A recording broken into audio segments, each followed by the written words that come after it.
మనకు రూపాయి రాదు అనుకున్నప్పుడు ఆ పని చేయడం ఎందుకు? వాడు నీకు నువ్వు ఎంత పని చేసినా నీకు డబ్బులు ఇవ్వడని నీకు తెలుసు. వాడు ఫ్లోర్ తుడిచి, గ్లాసులు తుడిచి అంతా అయిపోయి రూపాయి కూడా మన జేబులోకి రాకుండా. Hello guys, welcome back. ఈరోజు ఈ వీడియోలో మనం కొన్ని సీరియస్ విషయాల గురించి మాట్లాడుకుందాం. అందులో మెయిన్గా వచ్చేసి పార్ట్ టైం అనమాట. ఓకేనా? సో దానికంటే ముందు నేను క్వశ్చన్ అడుగుదాం అనుకుంటున్నాను. మీరందరూ యూకేకి వచ్చే ముందు లోన్స్ తీసుకొని వస్తున్నారు కదా, ఆ డబ్బులు మొత్తం ఏం చేస్తున్నారు? ఇప్పుడు మీరు లోన్స్ తీసుకుంటున్నారు. ఇప్పుడు మీరు అవాన్సేకి వెళ్ళినా, ఆక్జిలోకి వెళ్ళినా, ఎక్కడికి వెళ్ళినా, క్రెడిల్లాకి వెళ్ళినా ప్రతి ఒక్కళ్ళు మినిమం 30 lakhs 40 lakhs లోన్స్ అయితే ఇస్తున్నారు కదా. ఇప్పుడు మనం యూనివర్సిటీ ఫీజు కానీ, లివింగ్ ఎక్స్పెన్సెస్ కానీ మొత్తం మిక్స్ చేసి మనకి అరౌండ్ ఒక 35 to 40 lakhs లోన్లు అయితే ఇస్తున్నారు కదా. మీరు ఆ అమౌంట్ తీసుకొని ఇక్కడికి వస్తున్నారు.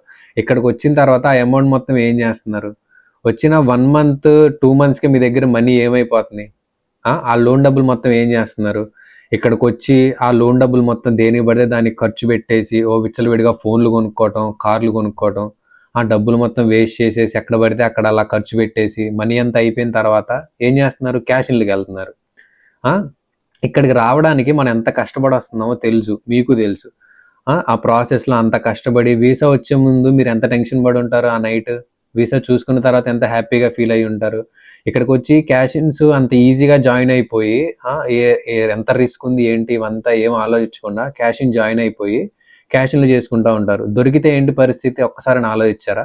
ఆ వీసా వచ్చే ముందు ఆ ప్రాసెస్లో ఎంత టెన్షన్ పడ్డారో అదంతా ఒక్కసారి మీరు క్యాషిన్కి జాయిన్ అయ్యే ముందు ఒక్కసారి ఆలోచించారా?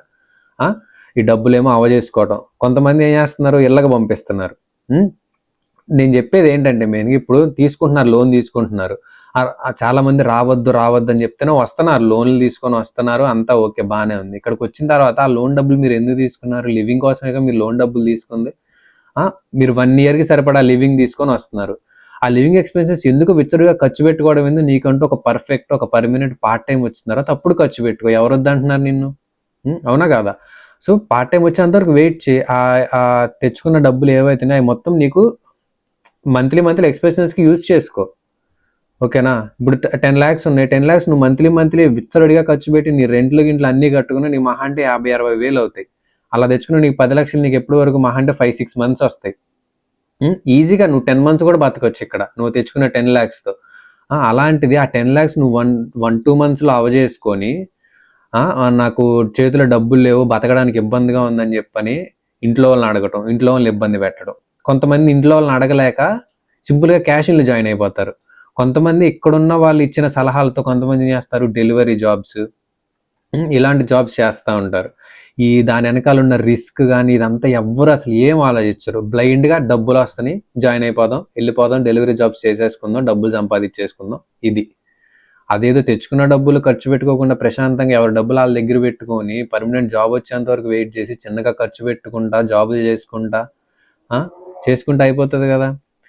ఈ పార్ట్ టైంలు ఎక్కడున్నాయి, క్యాషిన్లు ఎక్కడున్నాయి అని తిరిగి ఇదంతా చేసుకునే బదులు కొంచెం రీసెర్చ్ చేసి మంచిగా రెజ్యూమ్ బిల్డ్ చేసుకుంటే, మనం ఇండీడ్లోనో ఆన్లైన్ పోర్టల్స్లో అప్లై చేసుకుంటే క్యాషిన్ జాబ్స్ ఎందుకు రావు? మాట్లాడదాం, దాని గురించి కూడా మాట్లాడదాం. ప్రజెంట్ క్యాషిన్ జాబ్స్ అనే కాదు, నార్మల్గా మనకి ఎన్ఐ జాబ్స్ కూడా అంతే కష్టంగా ఉన్నాయి ప్రజెంట్. నేను వచ్చిన కొత్తలో కూడా, నేను సెప్టెంబర్లో వచ్చాను, నాకు కూడా వచ్చిన కొత్తలో వెంటనే నేను అప్లై చేసిన నాకు 10-15 days నుండి 3-4 జాబ్స్ వచ్చినాయి. ఆ టైంలో మార్కెట్ అలా ఉంది. కానీ ఇప్పుడు డల్ ఉంది. ఎందుకు? జనాలు ఎక్కువైపోయారు. ఇప్పుడు అందరూ మాస్టర్స్ అయిపోయి చాలామంది బయటకు వచ్చే time summer time, vacation time. So ఇప్పుడు మ్యాక్సిమం ప్రియారిటీ ఎవరికి ఇస్తారు? ఫుల్ టైం చేసే వాళ్ళకే ఇస్తారు. సో పార్ట్ టైం చేసే వాళ్ళకి ఏంటంటే కొంచెం టఫ్ ఉంటుంది ఈ స్టేజ్లో. సో ఇలాంటప్పుడు ఏం చేయాలి? మనం తెచ్చుకున్న లోన్ అమౌంట్, మనం సేవ్ చేసుకొని పెట్టుకున్న అమౌంట్ మనం ఇప్పుడు యూజ్ చేసుకోవాలి. మనం వచ్చిన వెంటనే డబ్బులు మొత్తం ఖర్చు పెట్టేసేసుకొని ఇలాంటి టైంలో ఏం చేస్తారు? ఇలాంటి టైంలో ఏమవుతాయి తెలుసా? అప్పులు అవుతాయి మెయిన్గా. ఓకేనా? మనం తెచ్చుకున్నవి అవజేసుకొని మనం సంపాదించకపోవడమే కాకుండా ఇక్కడ ఉన్న వాళ్ళ దగ్గర డబ్బులు తీసుకొని అప్పులు చేసి తర్వాత నువ్వు సంపాదించడం స్టార్ట్ చేస్తావు. నీకు పార్ట్ టైం వచ్చింది, అప్పులే తీర్చుకుంటావా, సేవే చేసుకుంటావా? ఒకసారి ఆలోచించండి. డబ్బులు ఖర్చు పెట్టే ముందు ఒక్కసారి ఆలోచించండి. ఇక్కడికి వచ్చిన తర్వాత ఇండియాలో అంటే మనకేమి, మనం ఎవరికనే వస్తే ఇంట్లో అమ్మ బాబు ఇస్తారు, వాడుకుంటాం, ఖర్చు పెట్టుకుంటాం, అయిపోయింది. ఇక్కడికి వచ్చిన తర్వాత లోన్ తీసుకొని వచ్చాం, మనకు ఓర్నే డబ్బులు వచ్చినట్టు ఉంటుంది. మన అకౌంట్లో ఓర్నే 30 లక్షలు బండిగా అనుకుంటాం. కానీ ఇప్పుడు కాదు, రిటర్న్ పే చేస్తాం చూసారా, అప్పుడు తెలుస్తుంది వాటి బాధ. 30 లక్షలు తీసుకున్నామా, 40 లక్షలు తీసుకున్నామా, ఇప్పుడు 60 లక్షలు అయిందా, 70 లక్షలు అయిందా అని పే చేసేటప్పుడు కళ్ళల్లో నుంచి బ్లడ్ వస్తుంది అనమాట. నీళ్ళు కాదు, బ్లడ్ వస్తుంది. ఓకేనా? సో ప్రతి రూపాయి ఖర్చు పెట్టే ముందు ఒకసారి ఆలోచించండి. ఓకేనా? ఎవరికైతే ఇప్పుడు కొత్తగా ఎవరైతే వచ్చారో అండ్ కొత్తగా ఎవరైతే వస్తున్నారో సో వాళ్ళ కోసం మెయిన్గా చెప్తున్నాను అనమాట. నేను పార్ట్ టైమ్స్ విషయానికి వస్తే ఒకప్పుడు నేనే చెప్పా, వచ్చిన కొత్తలో నాకు జాబ్స్ వచ్చినాయి కాబట్టి నేనే చెప్పా పార్ట్ టైమ్స్ వస్తున్నాయి, పార్ట్ టైమ్స్ ఉన్నాయి, యూకేలో పార్ట్ టైమ్స్ ఉన్నాయి, ఇలా అప్లై చేయండి అలా అప్లై చేయండి అని చెప్పి. కానీ ఇప్పుడు ఈ టైంలో మళ్ళీ సెప్టెంబర్ వచ్చేంత వరకు పార్ట్ టైమ్స్ చాలా టఫ్ యూకేలో. ఎందుకంటే వెకేషన్ టైము, అందరు హాలిడేస్లో ఉంటారు, అందరూ ఫుల్ టైం అవైలబిలిటీ పెట్టుకుంటారు. సో 2 డేస్కి 3 డేస్కి ఒకరికి పార్ట్ టైం ఇచ్చే బదులు కంటిన్యూస్గా వర్క్ ఇస్తే ఒకరు ఫుల్ టైం చేసుకుంటారు కదా అన్న ఒపీనియన్లో మ్యాక్సిమం ప్రియారిటీ ఫుల్ టైం వాళ్ళకి ప్రియారిటీ ఇస్తారనమాట.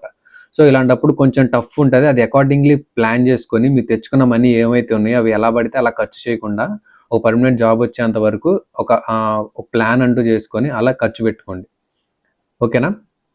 ఇవన్నీ నేనంత సీరియస్గా ఎందుకు చెప్తున్నానంటే నేను ఎక్కడెక్కడో చూసి చెప్పట్లేదు. మెయిన్గా నేను కూడా ఇలాగే కొత్తగా వచ్చినప్పుడు నేను కూడా డబ్బులు ఎలా పడితే అలా ఖర్చు పెట్టి నేను కూడా అలాగే వాడాను డబ్బులు. తర్వాత నెక్స్ట్ మంత్ ఏంటి, ఆ నెక్స్ట్ మంత్ ఏంటి, జాబ్ రాకపోతే పరిస్థితి ఏంటి అని దాని గురించి ఏం ఆలోచించుకొని నేను విచ్చలవిడిగా డబ్బులు అయితే ఖర్చు పెట్టాను. నేను నా పైన నేను ఖర్చు పెట్టుకుని నా ఫ్రెండ్స్కి కూడా నేను ఖర్చు పెట్టాను.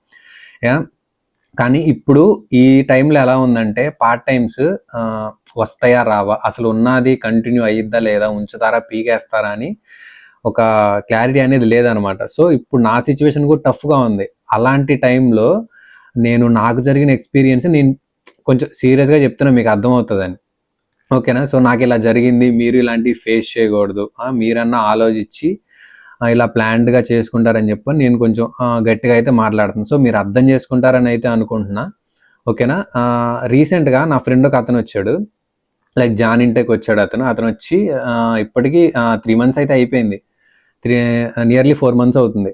అతను ఏమైందంటే వచ్చిన 1-2 months అతనికి జాబ్ అయితే లేదు. చాలా సెర్చ్ చేశాడు, నేను రెజ్యూమ్ చేయడంలో హెల్ప్ చేశాను, అన్నీ చేశాను, రెజ్యూమ్స్ పెట్టి ఎన్ని పోర్టల్స్లో ఎన్ని సైట్స్లో ఇండీడ్లో అన్నిట్లో అప్లై చేసినా కానీ అన్ఫార్చునేట్లీ అంతేగాని ఎక్కడ ఒక ఇంటర్వ్యూ కాల్ అనేది లేదు, ఒక ఇండక్షన్కి రమ్మన్నది లేదు, ఒక జాబ్ లేదు, ఏమీ లేదు.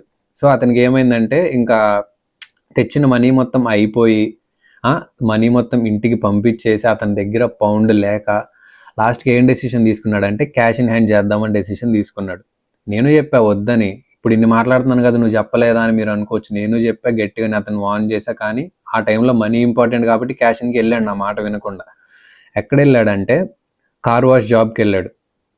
కార్ వాష్ జాబ్కి వెళ్ళి అక్కడ లైక్ ఓనర్స్ వాళ్ళంతా ఎవరంటే మీకు తెలుసు కదా, పక్క కంట్రీ వాళ్ళు, పచ్చజెండా వాళ్ళు ఒక మాటలో చెప్పాలంటే. ఓకేనా? వాళ్ళ దగ్గర క్యాష్ ఇన్ జాబ్కి వెళ్ళాడు కార్ వాషింగ్కి. 1-2 days ఓకే బాగానే ఉంది, తక్కువ వరకు ఇచ్చారు. నెక్స్ట్ 3rd day నుంచి daily minimum 25 to 30 cars wash చేశాడు. ఓకేనా? అతని 10 hours షిఫ్ట్లో మినిమం 25 to 30 cars వాష్ చేస్తే అతనికి డైలీ ఇచ్చేది 60 pounds. మనం ఎన్ఐ జాబ్ చేసుకొని అదే కష్టం మనం వేరే రోజులోనో ఎక్కడైనా రెస్టారెంట్లోనో మనం కష్టపడితే మనకి అరౌండ్ 100 నుంచి 110 pounds వస్తాయి. కానీ అతను క్యాష్ ఇన్ జాబ్కి వెళ్ళి 60 poundsకి గొడ్డు చాకిరీ చేశాడు. అంతటితో అయిపోలేదు. ఇప్పుడు ఓకే 1 week చేశాడు, 1 week మనీ ఇచ్చారు, 2 weeks చేశాడు, 2 weeks మనీ ఇచ్చారు. 3rd week నుంచి ఏమైందంటే అప్పుడు స్టార్ట్ అయింది. 3rd weekలో అతను వర్క్ చేసినప్పుడు 3rd week మనీ ఇవ్వలేదు. ఓకేనా? వాళ్ళు ఏం చేశారు, నెక్స్ట్ వీక్ ఇస్తామన్నారు. అలా ఏమైంది, 3rd week money next week ఆపారు, ఆ 4th week money next week ఇస్తామని చెప్పి 2 weeks మనీ ఆపారు. అప్పుడు ఏం చేశాడు, 5th weekలో ఎప్పుడైతే వర్క్కి వెళ్ళాడో అప్పుడు గట్టిగా అడిగాడు అనమాట, ఇలా నాకు 2 weeks మనీ రావాలి, నాకు హార్డ్గా ఉంది, నా మనీ నాకు ఎప్పుడు ఇస్తారు అంటే ఒక 100 120 ఇచ్చి ఇప్పుడు ఇవి తీసుకో, రిమైనింగ్ నువ్వు ఇంటికి వెళ్ళిన తర్వాత అకౌంట్లో వేస్తాం, రేపు అకౌంట్లో వేస్తాం, ఎల్లుండిలో అకౌంట్లో వేస్తాం అని చెప్పి డే బై డే అలా సర్దుకుంటూ వచ్చారు. అలా ఏమైంది, 10-15 days అయిపోయింది. ఈ 10-15 days వర్క్కి వెళ్ళకుండా ఉన్నాడంటే లేదు, 10-15 days వర్క్కి వెళ్ళాడు కానీ అక్కడ మనీ అయితే రాలేదు. లాస్ట్కి ఏం డిసైడ్ అయ్యాడు, జాబ్ మానేయాలి అని చెప్పని డిసైడ్ అయ్యి వాళ్ళని నేను ఇలా మానేద్దాం అనుకుంటున్నాను, నా మనీ నాకు ఇవ్వండి అని చెప్పని గట్టిగా అడిగాడు. ఆ టైంలో వాళ్ళు ఏం చేశారు, అసలు మామూలుగా వర్క్కి వెళ్ళేవాడికే మనీ ఇవ్వని వాళ్ళు మానేస్తామని చెప్పిన తర్వాత మనీ ఎందుకు ఇస్తారు, అతనికి మనీ ఆపేశారు. విషయం తెలుసా, అతనికి నియర్లీ 550 నుంచి 600 pounds అమౌంట్ రావాలి అక్కడ. అది క్యాష్ ఇన్. మనమా ఏం కంప్లైంట్ చేయలేం, మళ్ళీ వాళ్ళ గురించి తెలుసు, వాళ్ళతోనూ మనం గట్టిగా మాట్లాడలేం. ఏం చేయాలి, సైలెంట్గా సైడ్ అయిపోవాలి. అలానే ఉంటాయి క్యాష్ ఇన్ జాబ్స్. ఇప్పుడు ఇచ్చిన అన్నాళ్ళు ఇస్తున్నారు కదా అని చెప్పని మనం పని చేసుకుంటా వెళ్ళి ఒక్క 1 week ఆపారంటే ఇక అక్కడి నుంచి ఖచ్చితంగా ఆగిపోయిద్దనే అర్థం. అలానే అందరూ అలానే ఉంటారని లేదు. మ్యాక్సిమం 70-80% అలానే ఉంటారు. అందరినీ ట్రస్ట్ చేయకూడదు బ్లైండ్గా. 1 వీక్ ఇచ్చారు కదా, 2 వీక్స్ ఇచ్చారు కదా, ఈ వీక్ ఆపితే నెక్స్ట్ వీక్ ఇస్తారులే మనీ అని చెప్పని అలా బ్లైండ్గా నమ్మేసి ఉంటే లాస్ అయ్యేది ఎవరు? మనమే. అతను ఆ 10-15 డేస్ అంత కష్టపడి ఆ 10-15 డేస్ మనీ రాలేదు. Nearly 550-600 pounds. అది మనకి ఇండియన్ కరెన్సీలో కన్వర్ట్ చేసుకుంటే అంత అరౌండ్ 60,000-70,000 రూపీస్. ఆ డబ్బులు రావాలని మనం ఎంత కష్టపడాలి ఇండియాలో? ఎక్కడైనా అతనికి ఏం ఊరకనే రాలేదు కదా. 10 రోజులు కష్టపడి డైలీ 20 వేసుకున్న దగ్గర దగ్గర 150-200 కార్లు కడిగితే వచ్చిన డబ్బులు అవి. అవైనా అతని చేతికి వచ్చినాయా? లేదు, అవి లాస్. అంతా జరిగిన తర్వాత కూడా అయినా కూడా మళ్ళీ ఒక 1 వీక్ గ్యాప్ తీసుకొని మళ్ళీ క్యాషిన్కి వెళ్ళాడు. ఎక్కడ? మళ్ళీ వాళ్ళదే ఒక ఆఫ్ లైసెన్స్లో వర్క్ ఉందని చెప్తే ఫ్రెండ్ ఆఫ్ ఫ్రెండ్స్ త్రూ అక్కడ వర్క్ చేయడానికి వెళ్ళాడు ఆఫ్ లైసెన్స్లో. వాళ్ళు ఏం చేశారు తెలివిగా, డైరెక్ట్గా వర్క్ ఇచ్చేసి డైరెక్ట్గా మనీ ఇవ్వకుండా టైమింగ్స్ చెప్పకుండా 10 డేస్ ఫ్రీగా వర్క్ చేయమన్నారు. ఒక్కటి గుర్తుపెట్టుకోండి, ఎక్కడైతే 1 వీక్ కానీ 3 డేస్ కానీ 10 డేస్ కానీ ఫ్రీగా సర్వీస్ చేయండి, ట్రయల్ షిఫ్ట్లు చేయండి, ట్రయల్ షిఫ్ట్లు అయిపోయిన తర్వాత మీకు మనీ అప్పటి నుంచి మీకు మనీ ఇవ్వడం స్టార్ట్ చేస్తాము, మీ షిఫ్ట్లు అప్పటి నుంచి స్టార్ట్ అవుతాయి, టైమింగ్స్ అప్పటి నుంచి స్టార్ట్ అవుతాయి ఎవరైతే చెప్పారో అది ఫేక్. దానికి వెళ్తే మీకు రూపాయి చిల్లి గవ్వ కూడా రాదు మనకి. ఓకేనా? ఆ ట్రయల్ షిఫ్ట్లు అన్న జాబులే అవి పెద్ద స్కామ్ అది. ఓకేనా? సో అలాంటివి బ్లైండ్గా నమ్మి అలాంటి వాటికి వెళ్ళకండి. అసలు ఏదోటి జాబులు లేదు అన్న సిచ్యువేషన్లో ఏదోటి దొరుకుతుంది కదా చేసుకుందాం, 10 రోజులు కళ్ళు మూసుకుంటే తర్వాత నుంచి డైలీ 50 పౌండ్లు వస్తాయి 60 పౌండ్లు వస్తాయి అన్న మైండ్ సెట్లో ఉంటే చాలా కష్టం. రూపాయి కూడా మన జేబులోకి రాదు, పైగా కష్టపడాల్సి వచ్చింది, ఆడికి ఊరకనే పని చేయాల్సి వచ్చింది. సో అతను వెళ్ళాడు, ఫస్ట్ డే వెళ్ళాడు. నాకు చెప్పలేదు 10 డేస్ ట్రయల్ షిఫ్ట్ ఉందని నాకు చెప్పలేదు. ఫస్ట్ డే వెళ్ళాడు, మార్నింగ్ 4 అవర్స్ ఈవినింగ్ 4 అవర్స్ చేసి ఇంటికి వచ్చాడు. మళ్ళీ నెక్స్ట్ డే వెళ్ళాడు, మళ్ళీ మార్నింగ్ 4 అవర్స్ మళ్ళీ ఈవినింగ్ 4 అవర్స్ చేసి ఇంటికి వచ్చాడు. నేను సెకండ్ డే ఈవినింగ్ అడిగా, బ్రో ఎక్కడ బ్రో క్యాషిన్కి వెళ్తున్నావు అంట, ఎక్కడ ఏంటి అని చెప్పని అడిగితే, నేను ఇలా పలానా ఆఫ్ లైసెన్స్లో వర్క్కి వెళ్తున్నాను, నిన్న ఈరోజు 8 అవర్స్ చేశాను అని చెప్పన్నాడు. ఎంత ఇచ్చాడు అని అడిగితే అప్పుడు చెప్పాడు, నాకు అసలు మనీ ఇవ్వలేదు, 10 డేస్ ఫ్రీగా ట్రయల్ షిఫ్ట్ చేయమన్నారు, 11th డే నుంచి నా వర్క్ నచ్చితే నన్ను పెట్టుకొని అప్పటి నుంచి నాకు మనీ ఇస్తారంట అని చెప్పాడు. అదేంటి బ్రో 10 డేస్ ఏంటి బ్రో, ఆ 10 డేస్ నువ్వు కొంచెం గట్టిగా ఫోకస్ చేస్తే ఈలోపు ఏదన్నా జాబ్ వచ్చింది కదా అంటే, లేదు బ్రో ట్రై చేస్తున్నాను, సిచ్యువేషన్ బాగాలేదు, నువ్వు చూసావు కదా, ఏదో ఒకటి చేసుకుంటాను వెళ్తాను అని చెప్పని మళ్ళీ రెండోసారి కూడా నా మాట వినకుండా వెళ్ళాడు. వెళ్ళి థర్డ్ డే ఏం జరిగిందంటే, ఫస్ట్ 2 రోజులు గ్రోసరీస్ అక్కడిక్కడ పెట్టమనడం అదంతా చేపించి, థర్డ్ డే అద్దాలు తుడిపించడం, కింద ఫ్లోర్ క్లీన్ చేయించడం అదంతా జరిగిందనమాట. సో నేను ఎప్పుడైతే ఆఫ్ లైసెన్స్ సైడ్ వెళ్ళినప్పుడు నేను ఆ గ్లాస్లో నుంచి చూసాం మేము ఆ బ్రోని ఏం చేస్తాడంటే మాప్ తీసుకొని కింద ఫ్లోరు మాప్ చేస్తున్నాడు. చూసాం ఏం మాట్లాడాలి. ఇంటికి వచ్చిన తర్వాత ఆ బ్రోని అడిగితే కళ్ళమ్మటి నీళ్లు పెట్టుకొని, బ్రో నేను ఇంటి దగ్గర ఉన్నప్పుడు నేను తిన్న ప్లేట్ కూడా కడిగేవాడిని కాదు, కానీ ఇక్కడికి వచ్చి ఇలాంటి సిచ్యువేషన్స్ ఫేస్ చేయాల్సి వస్తుంది నేను అని చెప్పని ఎంత బాధపడ్డాడు అంటే చాలా బాధపడ్డాడు. ఇప్పుడు ఓకే, ఇక్కడికి వచ్చిన తర్వాత ఎలాంటి పని అయినా చేయాలి, చెయ్యొద్దు అని అనట్లేదు, కానీ మనకు రూపాయి రాదు అనుకున్నప్పుడు ఆ పని చేయటం ఎందుకు? ఆ పని చేయాల్సిన అవసరం లేదు కదా.